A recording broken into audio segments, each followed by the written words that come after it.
안녕하십니까? 오늘도 좀 많이 덥죠? 네. 오늘 말씀 제목은 일어나 잡아 먹으라입니다. 요절 10장 13절을 함께 읽겠습니다. 10장 13절 시작.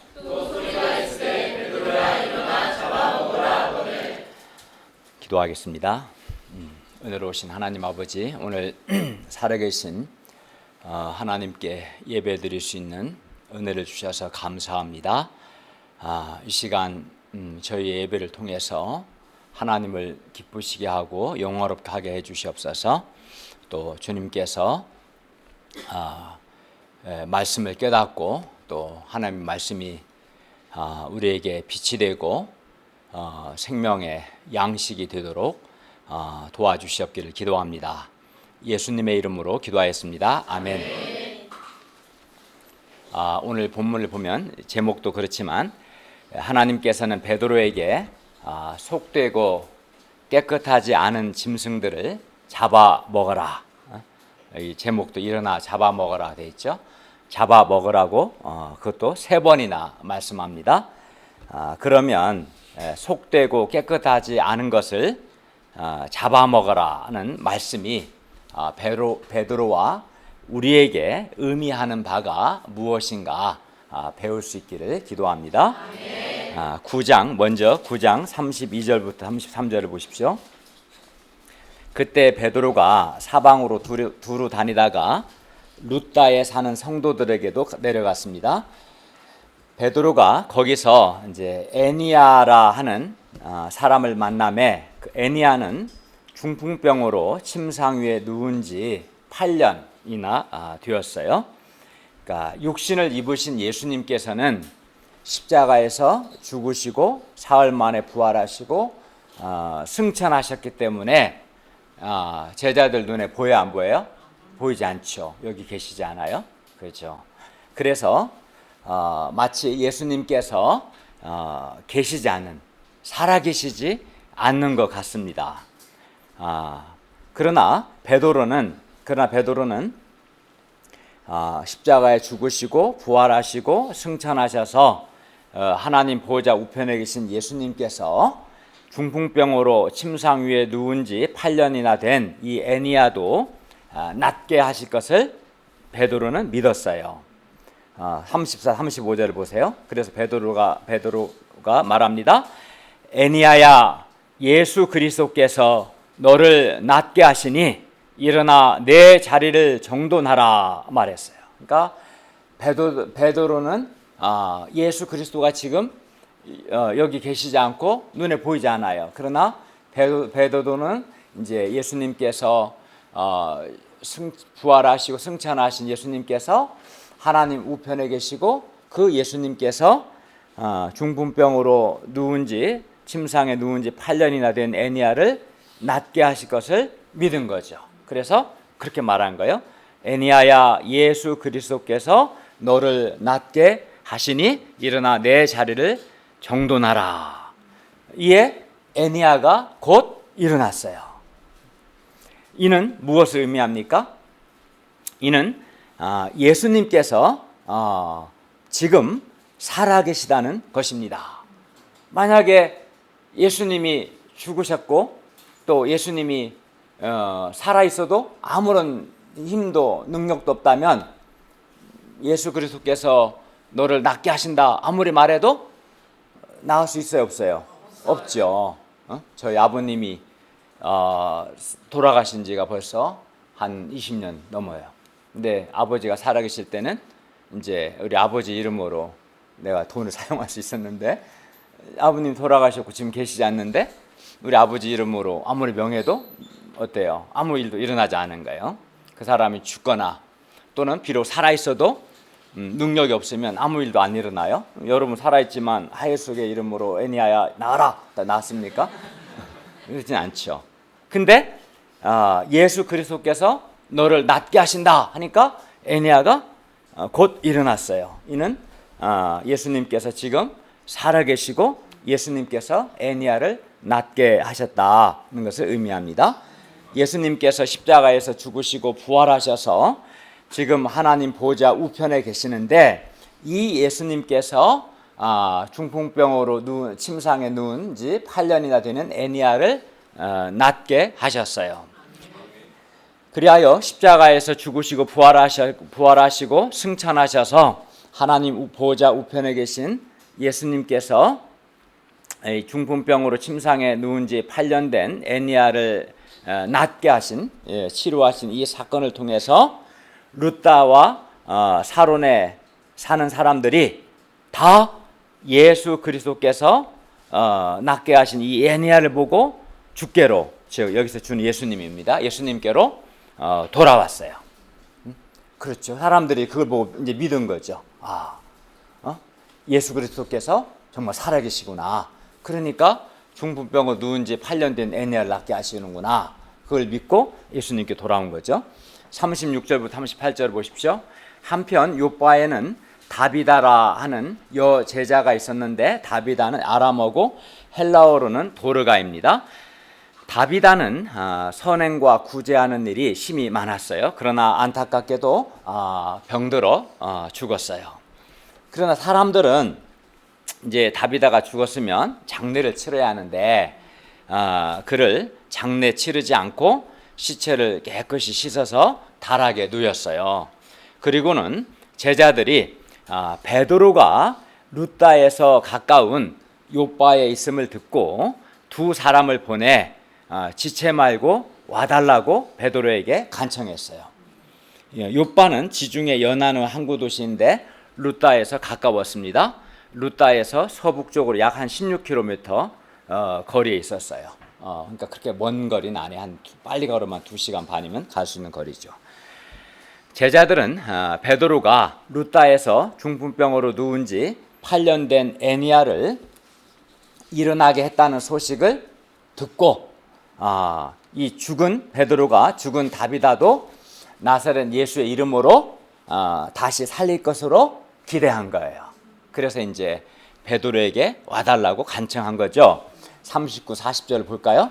베드로가 일어나 그들과 함께 가서 이르매 그들이 데리고 다락방에 올라가니 모든 과부가 베드로 곁에 서서 울며 도르가가 살아서 그들과 함께 있었을 때 지은 속옷과 겉옷을 내보였습니다. 그러니까 훌륭한 일을 많이 했다는 거죠.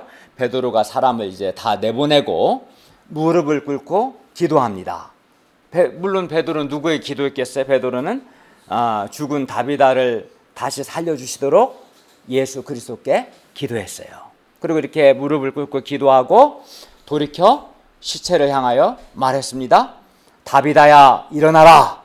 그러자 죽은 다비다가 눈을 떠 베드로를 보고 일어나 앉았습니다. 누가 일어나게 하신 거예요? 결국은 예수님께서 일어나게 하신 거죠. 이에 베드로가 손을 내밀어 일으키고 성도들과 과부들을 불러들여 그가 살아난 것을 보이니 온 요파 사람이 알고 또 많은 사람이 주를 믿었습니다.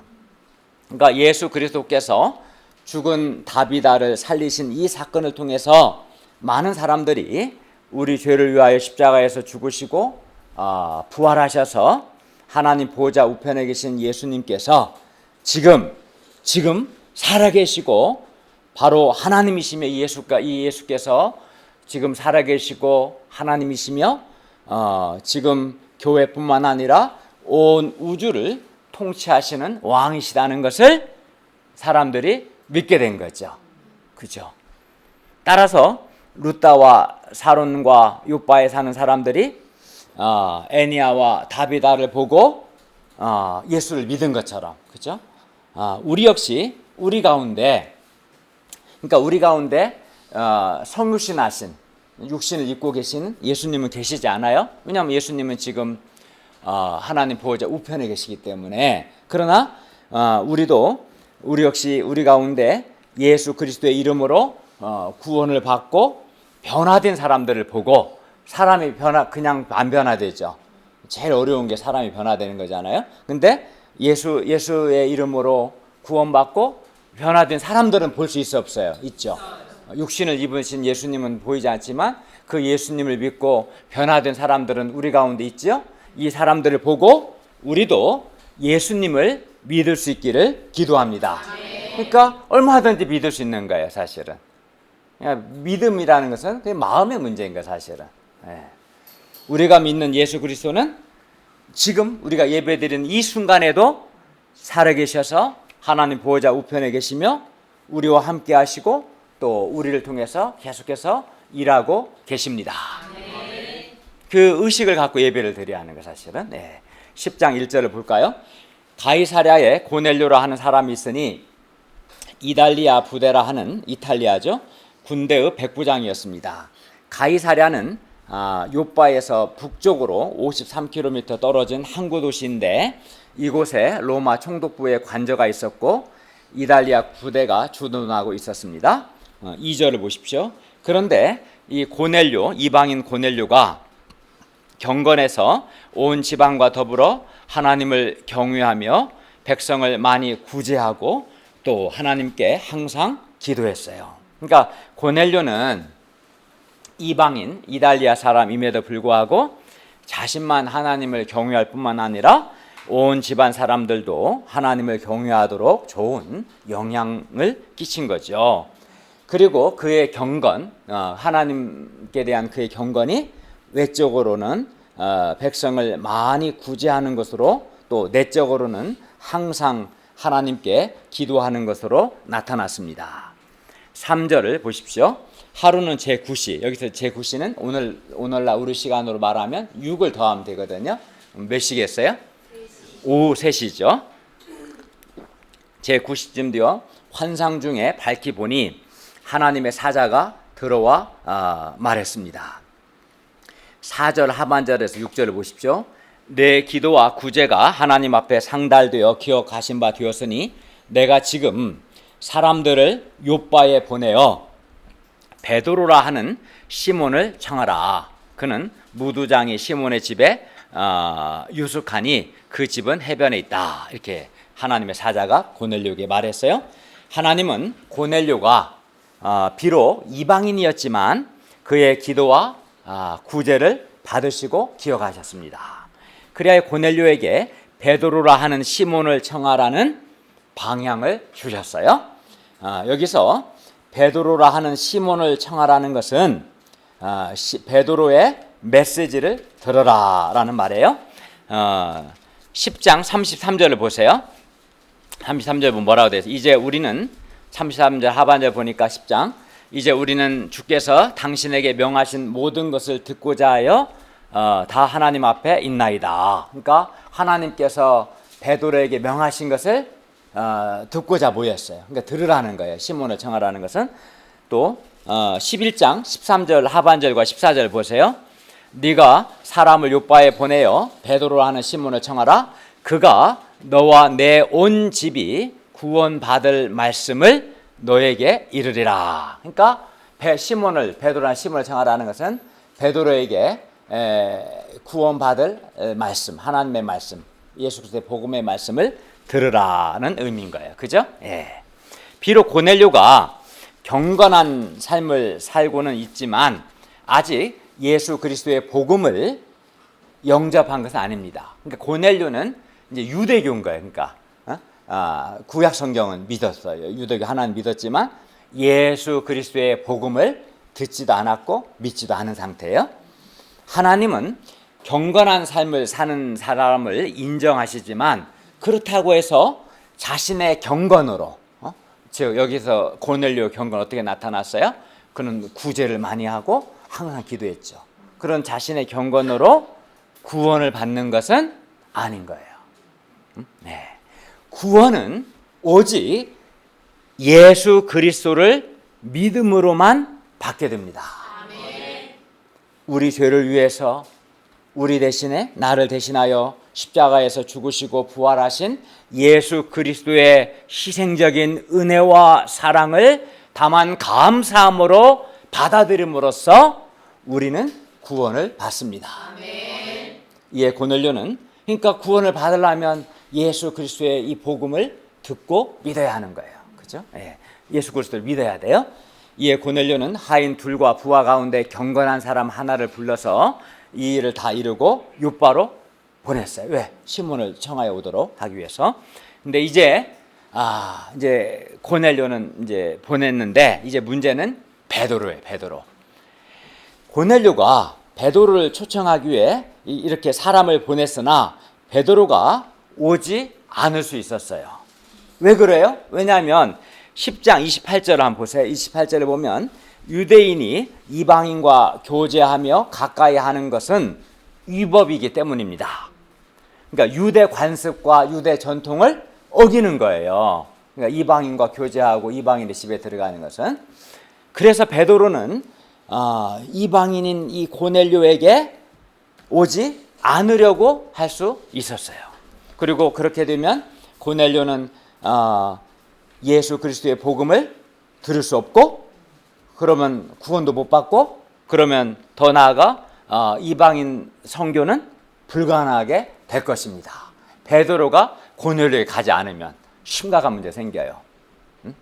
고넬료는 하나님께 순종해서 초청했지만 베드로가 고넬료에게 가야 예수 그리스도의 복음을 고넬료에게 전하고 고넬료가 믿고 구원받고 이방인 선교가 본격적으로 시작될 수 있는데 베드로가 안 가. 그러면 이제 이런 일이 안 일어나겠죠. 이제 그런 상황이에요. 그렇기 때문에 성령 하나님께서 베드로가 이제 고넬료를 영접하고 고넬료에게 가서 그에게 예수 그리스도의 복음을 전하도록 성령님께서 도와주시는 거예요. 그러면 성령님께서 베드로를 어떻게 도우셨습니까? 9절을 보십시오. 10장 9절이죠.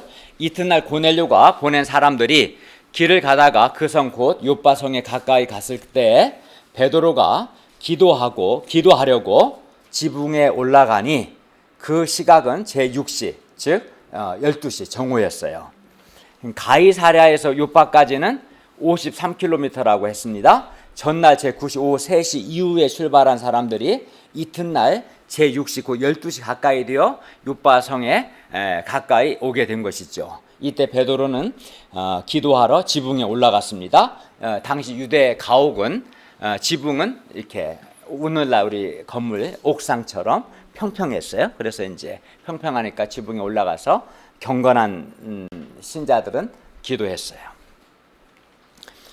10절에서 13절을 보십시오. 베드로가 시장하여 먹고자 하매 12시니까 시장하겠죠. 지금 사람들이 식사를 준비하는 동안 기도할 때 황홀한 중에 하늘이 열리며 환상을 본 거죠. 하늘이 열리며 한 그릇이 내려오는 것을 보니 큰 보자기 같고 내 귀를 메어 땅에 들여왔습니다. 그러니까 큰 이제 보자기가 내려온 거예요. 그리고 그 안에는 땅에 있는 각종 네 발 가진 짐승과 기는 것과 공중에 나는 것들이 있었어요. 또 소리가 있었습니다. 베드로야 일어나 잡아먹어라. 14절을 보십시오. 베드로가 말합니다. 주여 그럴 수 없나이다. 속되고 깨끗하지 아니한 것을 내가 결코 먹지 아니하였습니다. 여기서 속되고 깨끗하지 아니한 것들은 레위기 11장에서 금지한 부정한 것들을 가리킵니다. 그래서 베드로는 일어나 잡아먹으라는 말씀에도 불구하고 이렇게 말했어요. 주님 그럴 수 없습니다. 속되고 깨끗하지 아니한 것을, 즉 레위기 13장에서 금한 것들을 내가 결코 먹지 않았고 앞으로도 먹지 않겠습니다. 이렇게 말한 거예요. 베드로는 율법이 금지한 이 부정한 것들을 결코 먹을 수 없었습니다. 왜냐하면 그는 유대인이었고 율법을 지키는 사람이었기 때문에 그렇습니다. 15, 16절을 보십시오. 또 두 번째 소리가 있었습니다. 하나님께서 깨끗하게 하신 것을 네가 속되다 하지 말라. 이렇게 그러니까 베드로에게 일어나 잡아먹으라 하니까 베드로는 내가 이 속되고 깨끗하지 아니한 것을 결코 먹지 않았고 먹을 수 없습니다 하니까 하나님은 하나님이 이미 깨끗하게 하셨는데 왜 네가 자꾸 속되다 하냐? 그냥 먹어라. 이렇게 말씀한 거예요. 이것이 이제 이런 일이 3번이나 있었던 거예요. 굉장히 강조한 거죠. 3번 있은 후에 그 그릇이 곧 하늘로 올려져 갔습니다. 그러니까 베드로는 속되고 깨끗하지 않다고 했는데 하늘에서는 하나님께서 깨끗하게 하신 것을 네가 속되다 하지 말라고 하시는 거예요. 과거에는 속된 것과 깨끗한 것에 구별이 있었어요. 그러나 이제는, 그러니까 예수님의 십자가 사건 전에는 그 구별이 분명히 있었어요. 그러나 이 예수님의 십자가 사건 이후인 지금은 하나님께서 과거 속된 것을 깨끗하게 하셨기 때문에 베드로는 이제는 더 이상 과거의 기준을 가지고 속되다, 깨끗하지 않다라고 해서는 안 된다는 거예요. 이제 시대가 바뀌었기 때문에 하늘에서 내려온 큰 보자기 안에 있는 모든 것들이 과거에는 속되고 깨끗하지 않았지만 하나님께서 깨끗하게 하셨기 때문에 이제 다 깨끗하게 되었어요. 그러니까 예수님께서도 뭐라고 그랬어요? 사람의 배에서 나오는 음식이 사람을 사람의 입으로 날씨가 더우니까 헛소리한다, 그렇죠? 졸린 사람 다 깼죠 이제? 의도한 거예요. 그러니까 사람의 입으로 들어가는 음식이 사람을 더럽게 하는 것이 아니고 사람에 나오는 온갖 그 악함, 그것이 사람을 말이나 그 더럽게 한다라고 말씀하셨잖아요. 예수님이, 그리고 또 예수님의 십자가 사건을 통해서 이제 더 이상 음식은 사람을 더럽게 하지 않아요. 어떤 음식도 음식 자체가 뭐 속되거나 깨끗하지 않다거나 할 수 없게 되는 거예요. 시대가 바뀐 거죠. 예수님을 통해서, 예수님의 말씀과 예수님의 십자가 사건을 통해서. 그래서 이제 하나님은 말씀하시는 거예요. 베드로야, 일어나 잡아먹어라. 이게 바뀌었기 때문에. 그러므로 베드로는 어떻게 해요? 일어나 잡아먹어야죠. 그리고 물론 여기서 베드로가 말한 속되고 깨끗하지 않은 것은 이제 1차적으로는 음식이지만 여기서 이제 속되고 깨끗하지 않은 것은 이방인들을 상징한 거예요. 이방인들을. 그래서 속되고 깨끗하지 아니한 것을 먹는다라는 것은 28절 말씀의 기초에서 볼 때 유대인이 이방인과 교제하며 가까이 하는 것을 의미하는 거예요. 그러니까 여기서 잡아먹으라는 것은 이방인들과 속되고 깨끗하지 아니한 이방인들을 상징하기 때문에 이방인들과 교제하고 이방인들을 가까이 하라는 거예요. 그런데 유대인들은 이를 이렇게 이방인들과 교제하고 이방인들과 가까이 하는 것을 율법, 즉 유대 관습과 유대 전통을 어기는 것으로 여겼어요. 유대인들은. 그러므로 일어나 잡아먹으라는 것은 이방인들을 영접하고 또 그들과 교제하며 그들을 가까이 하여서 그들에게, 이 이방인들에게 예수 그리스도의 복음을 전하라는 거예요. 일어나 잡아먹으라는 말은 이방인들과 교제하고 그들에게 가서 그들에게 예수 그리스도의 복음을 전하라, 그런 의미인 거예요. 물론 일어나 잡아먹으라는 이 말씀이 유대인으로서 이방인과 교제하는 것을 위법으로 알고 있는 유대인 베드로에게는 잘 이해가 되지 않고 또 순종하기 매우 힘든 말씀이었을 겁니다. 왜냐하면 유대인들에게는 지금 1000년 이상 이방인과 교제하는 것은 금지된 거예요. 위법한 거예요. 유대 전통과 관습을 어기는 거니까. 그런데 이방인들에게 가서 그들과 교제하고 그들과 가까이 하고 그들에게 복음을 전하라는 게 얼마나 낯설고 순종하기 힘든 말씀이었겠습니까? 그러나 그럼에도 불구하고 하나님께서는 베드로에게 분명히 말씀하셨어요. 뭐라고 말씀하셨습니까? 13절 다시 보면 베드로야 일어나 잡아 먹어라. 하나님이 분명히 말씀하셨어요. 또 15절에서는 하나님께서 깨끗하게 하신 것을 네가 속되다 하지 말라, 이렇게 말씀하셨어요. 그것도 3번이나 반복해서 이렇게 말씀하셨어요. 그러므로 베드로는 이제 이방인과 교제하는 것을 위법으로 생각하는, 여기는 자기 생각을 더 이상 고집하지 말고 하나님 말씀에 순종해서 어떻게 해야 돼? 이방인들을 영접하고 그들과 교제하며 그들에게 예수 그리스도를 증거해야 하는 거예요. 예수님께서 십자가의 죽으심을 통해서 하나님과 우리의 원수된 것을 허물으셨어요.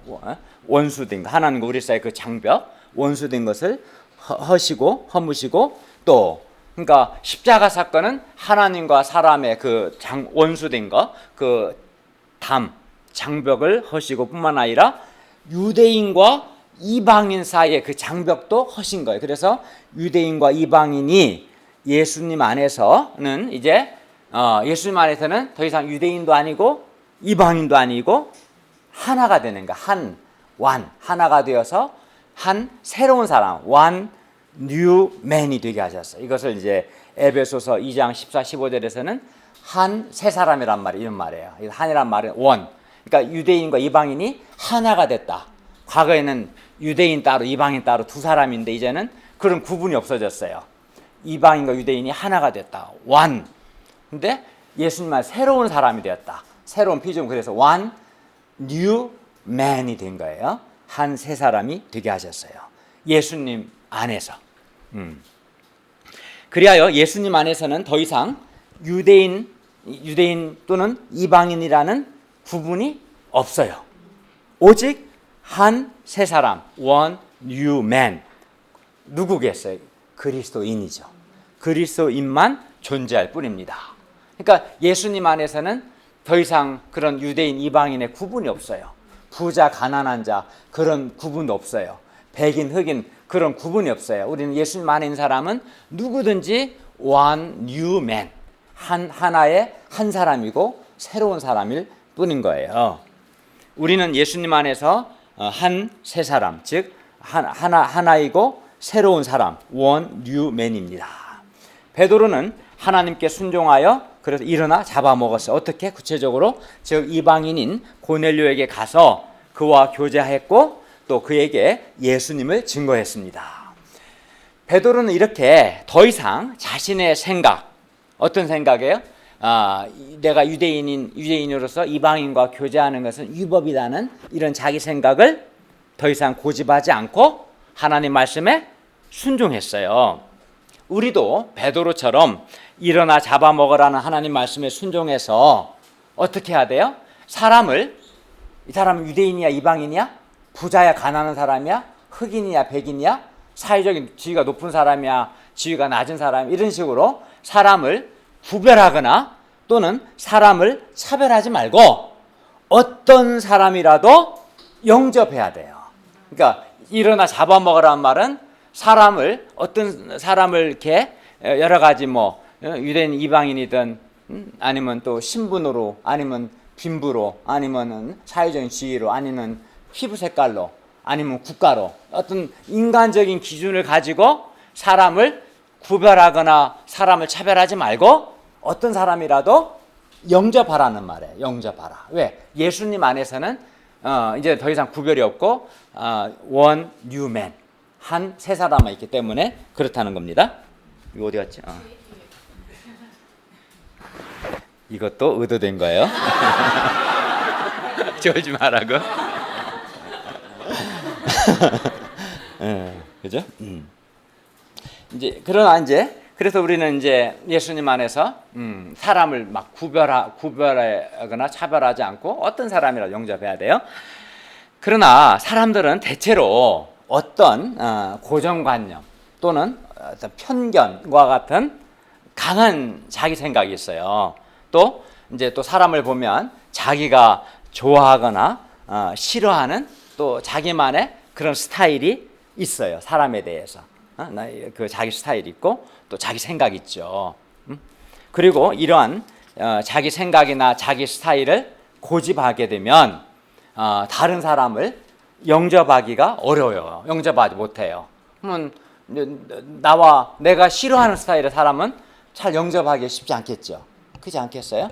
또 내가 어떤 편견을 가진 사람, 선입견을 가진 사람은 또 영접하기 어렵겠죠. 그러니까 사람이 그런 선입견, 편견, 고정관념과 같은 자기 생각을 고집하거나 또는 자기 스타일을 고집하게 되면 다른 사람을 영접하지 못합니다. 예를 들어 백인들은 그 인종적 편견 때문에 오랫동안 흑인들을 영접하지 않았습니다. 그래서 과거 미국에 흑인들은 갈 수 없고 백인들만 갈 수 있는 학교, 그러니까 옛날에는 흑인 학교, 백인 학교가 다 구별되어 있었어요. 그러니까 백인 학교에는 흑인들이 입학할 수 없어요. 식당도 흑인이 들어갈 수 없는 식당들이 많았었어요. 몇십 년 전까지만 해도. 이런 식으로 그러니까 백인들이 흑인들 영접하지 않은 거지. 그죠? 근데 심지어 교회까지도 그랬어요. 그래서 어떤 교회는 흑인이 그 교회에 들어갈 수 없어요. 예배 드리고 싶어도 못 들어가요. 예수님도 못 들어가. 그건 잘못된 거죠. 근데 어쨌든 그 정도로 그런 이제 왜 그러겠어요? 인종적 편견이라는 자기 생각을 고집하니까 백인이 흑인을 영접을 못하는 거예요. 그죠? 그런데 오늘날 우리도 그럴 수 있어요.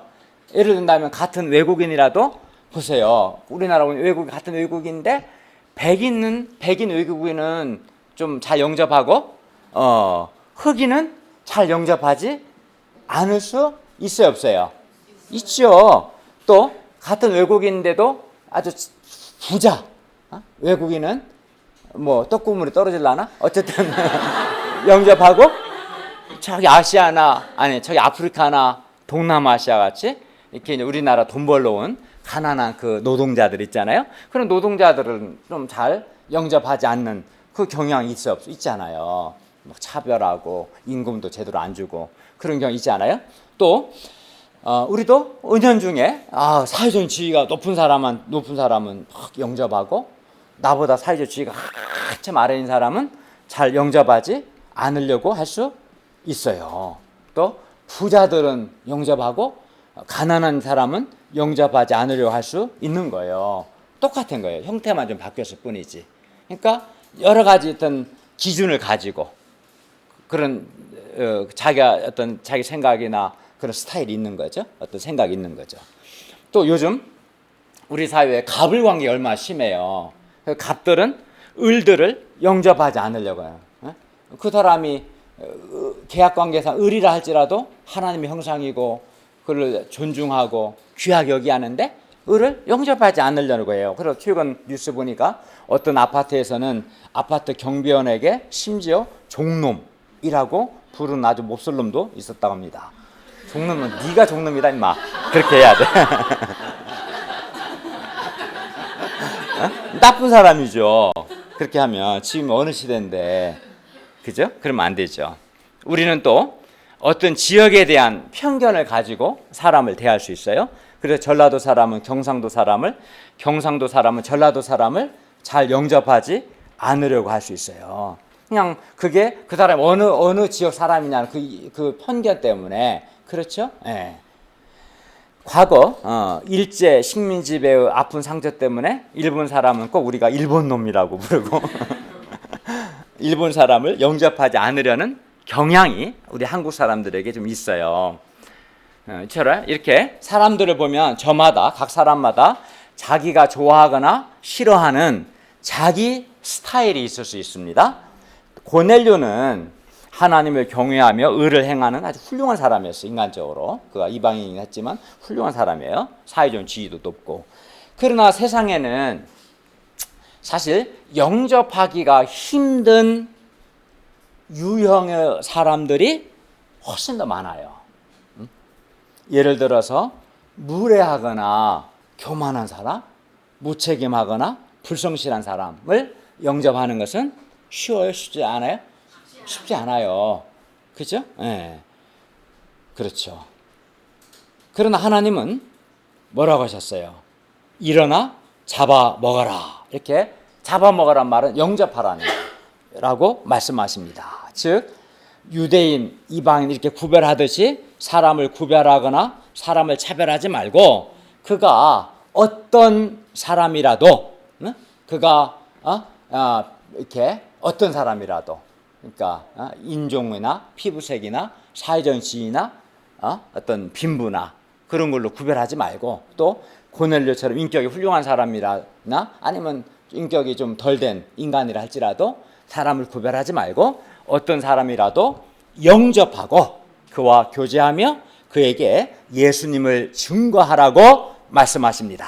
아멘. 그러므로 우리는 사람을 구별하거나 사람을 차별하지 말고 어떤 사람이라도 영접해야 합니다. 고정관념이나 편견과 같은 자기 생각이나 자기 스타일 때문에 사람을 영접하지 않거나 영접 못하는 것은 아주 잘못된 겁니다. 우리 UBF 일본 선교사님들은 일어나 잡아먹으라는 말씀에 순종해서 일본 대학생들을 영접했어요. 그리고 그들에게 예수 그리스도의 복음을 전했습니다. 그때 일본 대학생들 가운데 놀라운 생명 구원의 역사가 일어났어요.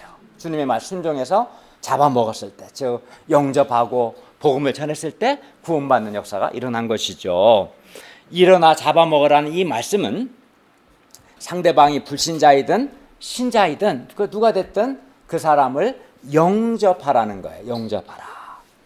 그 사람이 만약에 상대방이 불신자라면 그를 영접하고 그에게 예수 그리스도의 복음을 전하라는 것이고, 그가 만약 신자라면 그 사람에 대한 어떤 편견이나 선입견 또는 고정관념 등을 다 버리고 그를 나와 동일한 하나님의 자녀요 믿음의 동역자로 영접하라는 말씀입니다.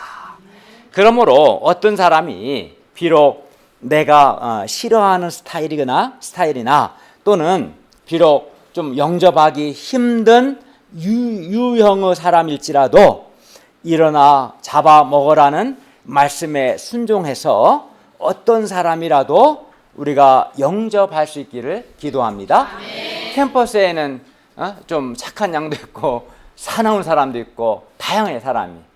근데 내가 이렇게 좋아하는 스타일은 영접하고 내가 싫어하는 스타일은 배척하고 그러면 안 되는. 어떤 사람이라도 영접하고 그에게 복음을 전하면 사람이 바뀌죠. 나중에는. 그리고 우리가 일단 사람을 영접을 해야 예수 그리스도의 복음을 전할 기회도 생길 것입니다. 그리하여 그가 불신자라면 그에게 예수님을 증거하고 그가 신자라면 그를 같은 하나님의 백성으로 영접할 수 있기를 기도합니다.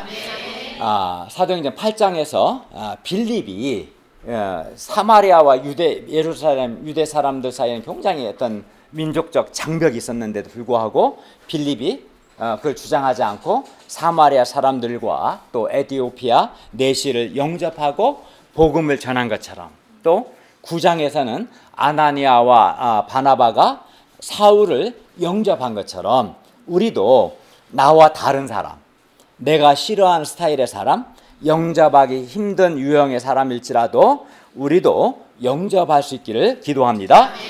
영접하는 게 중요해요. 사실은 잡아먹으라는 말은 영접하라는 거예요.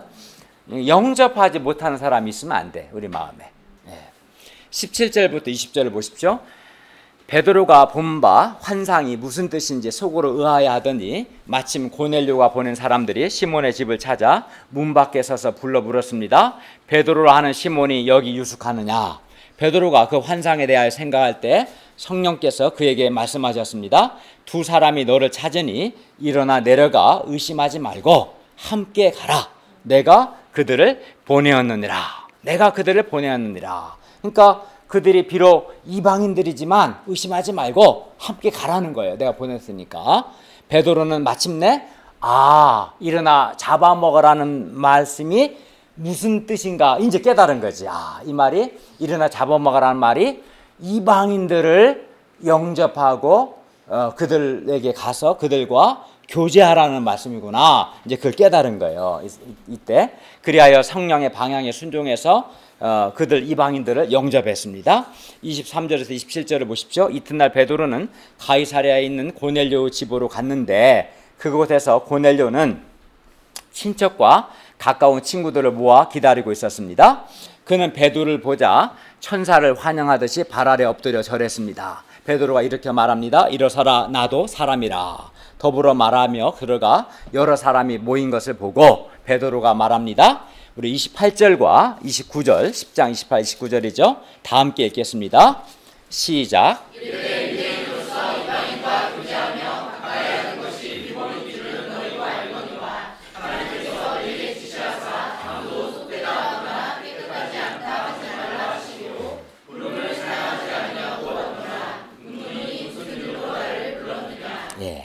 유대인 베드로가 이방인 고넬료와 교제하며 가까이 하는 것은 분명 위법이었습니다. 이것은 베드로도 알고 또 고넬료도 알고 온 세상도 다 아는 일이었어요.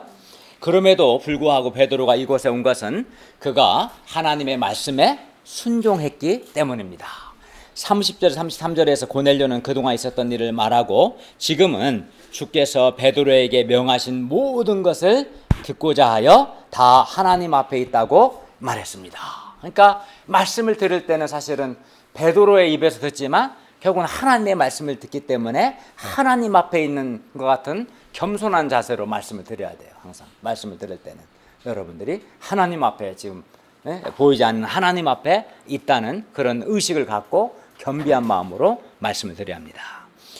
이에 베드로는 모인 사람들에게 예수 그리스도의 복음을 전합니다. 36절에서 43절을 보십시오. 36절부터 보세요. 하나님은 만유의 주요 되신 예수 그리스도로 말미암아 화평의 복음을 전하셨습니다. 여기서 화평의 복음이란 하나님과 우리 사이의 장벽을 허물고 화평, 평화를 주신 예수 그리스도의 복음을 말하는데 이 복음은 유대인과 이방인의 장벽도 허물었어요. 그러니까 예수 그리스도를 영접하면 하나님과 우리의 원수된 것이 소멸돼요. 하나님과 우리 사이의 장벽이 소멸되고 또 유대인과 이방인, 사람과 사람의 장벽도 소멸돼. 그래서 이 복음을 화평의 복음, 평화를 가져온 복음, 하나님과 사람의 평화, 사람과 사람 사이의 평화를 가져온 화평의 복음이라고 부르는 것이죠. 38절을 볼까요? 하나님이 나사렛 예수에게 성령과 능력을 기름 붓듯 하셨음에 그가 두루 다니시며 선한 일을 행하시고 마귀에게 눌린 모든 자를 고치셨으니 이는 하나님께서 함께 하셨기 때문입니다. 베드로는 유대인의 땅과 예루살렘에서 예수님께서 행하신 모든 일의 증인입니다. 우리 복음서에서 본 것처럼 39절 하반절에서 41절을 보십시오. 그런데 사람들은 이 예수님을 나무에 달아 죽였습니다. 그러나 하나님이 사흘 만에 다시 살리사 나타내시되, 다시 살리셨어요. 나타내시되 모든 백성에게 하신 것이 아니요 오직 미리 택하신 증인 곧 죽은 자 가운데서 부활하신 후 그를 모시고 음식을 먹은 사도들에게 하신 것입니다. 그러니까 예수님의 죽으심은 모든 사람이 보는 데서 공개 처형당하셨으니까. 그러나 예수님의 부활은 택하신 자들에게 예수님 나타나셨습니다. 42, 43절을 보십시오. 하나님께서 사도들에게 명하사 백성에게 전도하시되 하나님께서 살아있는 자와 죽은 자의 재판장으로 정하신 자가 곧 이 사람 예수님이신 것을 증언하게 하셨습니다. 그런데 이 예수님에 대한 증언은 어느 날 갑자기 혹은 우연히 시작된 것이 아니라 이미 구약의 선지자들도 증언한 것이었습니다. 그리고 그 증언의 핵심은 이게 중요해요. 뭐냐면 예수님을 믿는 사람들이 다 예수님의 이름을 힘입어 죄 사함을 받는다는 거예요. 이게 증언의 핵심이에요. 예수님을 믿는 사람은 다라는 말은 뭐예요? 그가 유대인이든 이방인이든 부자든 가난한 사람이든 사회적인 지위가 높은 사람이든 낮은 사람이든 차별 없이 예수님을 믿으면 차별 없이 다 예수님의 이름을 힘입어 죄 사함을 받는다. 구원을 받는다. 이것이 복음의 핵심입니다. 그러므로 이제는 누구든지 그가 어떤 국적을 가졌든지 어떤 신분이든지 어떤 인종이든지 오직 예수님을 믿으면 죄 용서를 받습니다. 유대인들이 과거 개 취급을 했던 이방인조차도 예수님을 믿으면 구원을 받습니다. 유대인들이 지옥의 불쏘시개로 여겼던 셀이나 창녀들도 예수님을 믿으면 구원을 받습니다. 이는 예수님께서 십자가에서 죽으심으로 나라의 장벽, 신분의 장벽, 인종의 장벽을 다 허무셨기 때문입니다. 예수님 안에서는 이제 그 어떤 장벽도 존재하지 않습니다. 이제는 다만 예수님을 믿느냐, 예수님을 믿지 않느냐만 있을 뿐입니다. 예수님 안에서는 누구든지 하나가 되고 새로운 사람, 즉 한 새 사람, 원 뉴 맨이 됩니다. 베드로는 이렇게 예수 그리스도의 복음의 핵심을 다 전했어요. 뭐예요? 예수님께서 공생의 기간 동안 하신 일들, 하나님 나라의 복음을 전하시고 병든 자를 고치시고 귀신들을 내쫓아내시고 죽은 자를 살리신 그 공생의 기간 동안 하신 일들과 또 예수님의 십자가의 죽으심과 부활하심, 또 예수님께서 장차 재판장이 되셔서 다시 오실 때는 재판장으로 오셔서 살아있는 자와 죽은 자를 심판하신다는 것과 또 누구든지 예수님의 이름을 힘입어 죄사함을 받는다. 이게 이제 복음 핵심인데 이것을 다 전했어요. 44, 45절을 보십시오. 베드로가 이 메시지를 전하고 있을 때 성령께서 말씀을 듣는 모든 사람에게 내려오셨습니다. 이는 그들도 베드로의 메시지를 듣고 예수님을 믿어 죄사함 받고 믿는 자에게 주시는 성령을 받은 것을 의미합니다. 그러니까 그들이 성령을 받았다는 것은 그들이 예수님 베드로가 전하는 예수 그리스도의 복음을 듣고 예수를 믿었다는 거예요. 그러니까 예수님을 믿을 때 왜냐하면 성령을 받기 때문에 그렇습니다. 예수님을 믿으면 누구든지 성령을 받습니다. 근데 이 고넬료와 그의 가까운 그 친척들과 친구들이 베드로를 통해서 예수 그리스도의 복음을 듣고 믿었어요. 그러자 성령님이 그들에게 오신 거예요. 그러니까 우리가 이제 예수 믿는다, 교회 다닌다, 뭐 신자 나름 이렇게 흉내를 낼 수는 있어요. 응? 착하게 열심히 뭐 예배 한 번도 안 빠지고 교회 갈 수도 있고 11조도 헌금하고 감사헌금도 하고 또 교회에서 하는 봉사도 하고 다 할 수 있어요. 흉내 낼 수 있어요. 응? 그래서 이제 저 사람이 진짜 신자인 줄 아는데 가짜도 많은데 근데 우리가 흉내를 낼 수 없는 게 있는데 그거는 성령이에요. 성령.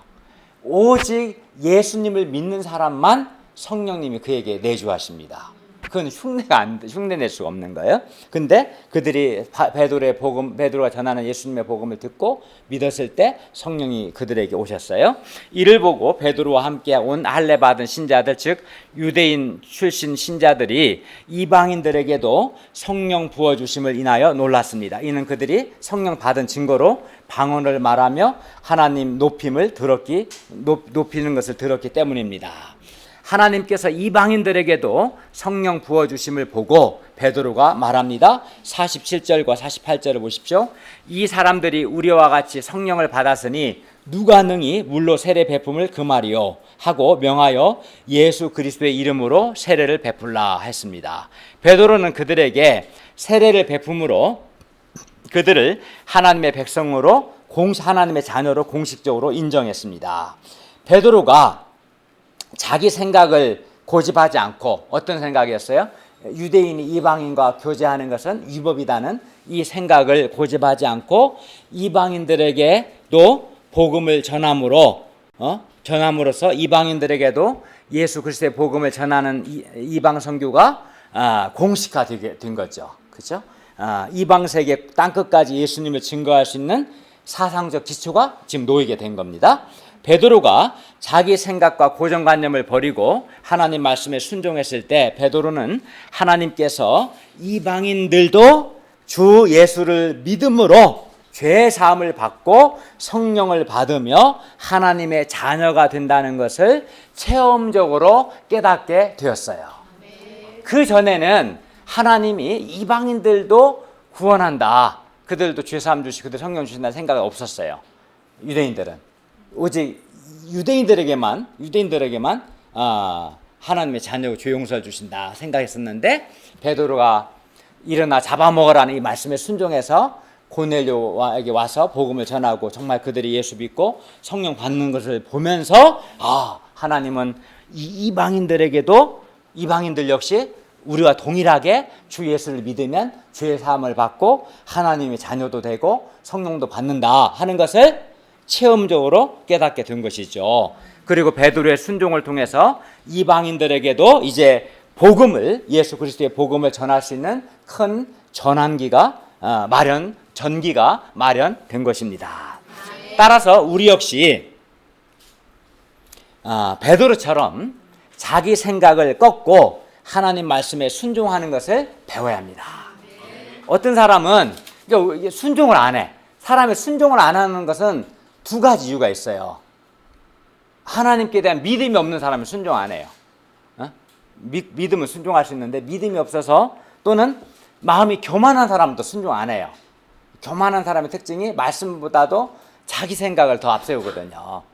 그래서 믿음이 없어서 또는 교만해서 하나님께 순종하지 않는데 그런 사람들이 있어요. 그러나 어쨌든 그가 믿음이 없어서든 교만해서든 하나님께 순종하지 않는 사람은 결코 살아계신 하나님을 체험하지 못해요. 그리고 하나님의 뜻을 깨닫지 못해요. 그래서 또 믿음도 성장하지 못합니다. 이건 치명적이에요. 신앙 연수가 아무리 10년, 20년이 돼도 하나님께 순종하지 않으면 결코 살아계신 하나님의 은혜와 긍휼과 그의 일하심과 그의 놀라운 능력을 체험하지 못해요. 그래서 믿음이 자라지를 못하고 또 더 나아가 하나님께 쓰임받지도 못합니다. 오직 하나님께 순종하는 사람만 살아계신 하나님을 체험하고 하나님의 뜻을 깨닫고 믿음도 자라고 또 하나님께 귀하게 쓰임 받습니다. 살아계신 하나님을 체험하지 못하고 믿음이 자라지 않는 이유는 그 사람이 하나님께 말씀을 듣긴 듣는데 결국 하나님께 순종하지 않기 때문에 그렇습니다. 그러니까 하나님께 순종하는 것이 굉장히 중요한 거예요, 사실은. 아주 성경 말씀을 듣는데 순종으로 반응하지 않는 사람은 삶 속에서 살아계신 하나님을 체험을 하지는 못해요. 그러니 믿음이 자랄 수가 없고 은혜가 없고 생명력이 없고 무능하고 그렇게 되는 거예요. 그래서 쓰임 받지도 못하는 거예요. 그러니까 순종하는 걸 배우셔야 합니다, 여러분이. 겸손해야 돼요. 교만한 사람은 순종 안 해요. 말하면은 좀 덜 해야 하는데 말씀을 듣고 말씀에 기초한 목자의 권면도 듣고 순종해야 하는데 순종 안 해. 근데 베드로는 순종했거든요. 베드로가 과거에도 말씀에 의지하여 내가 그물 내려 순종했어요. 이렇게 순종하는 사람이 하나님을 체험하는 거예요. 네. 그러므로 우리가 자기 생각이나 자기 스타일을 고집하지 않고 자기 생각을 꺾고 하나님께 순종할 수 있기를 간절히 기도합니다. 결론입니다. 유대인이든 이방인이든 예수님을 믿는 사람은 다 예수 그리스도의 이름을 힘입어 죄사함을 받습니다. 여기에는 어떤 차별도 어떤 예외도 존재하지 않습니다. 그래서 하나님께서는 베드로야 일어나 잡아먹어라 말씀하신 겁니다. 그러므로 이제 우리는 사람을 구별하거나 사람을 차별하지 말고 어떤 사람이라도 영접해야 합니다. 만약 그가 불신자라면 그를 영접하고 그에게 예수 그리스도의 복음을 전해야 하고 그가 신자라면 그를 믿음의 동역자로 영접해야 합니다. 그러나 안타깝게도 여전히 가정에서든 교회에서든 직장에서든 서로를 영접하지 못하는 것 때문에 서로 이제 영접하지 못하면 어떻게 돼요? 이제 서로 인간 갈등하게 되고 또 다투게 되고 그로 인해서 고통하게 됩니다. 따라서 서로를 영접하지 못하는 것은 정말 큰 문제입니다. 만약 우리가 사람의 외모나 인간적인 조건 때문에 또는 그 사람이 내가 싫어하는 스타일이기 때문에 영접하지 못한다면 우리는 불신자들에게 예수 그리스도의 복음을 전할 수 없고 교회 안에서도 서로 간에 화평하지 못하고 더 나아가 서로 사랑하고 서로 동역하는 것을 하지 못합니다. 뿐만 아니라 일어나 잡아먹어라 하신 하나님 말씀에 불순종하는 겁니다.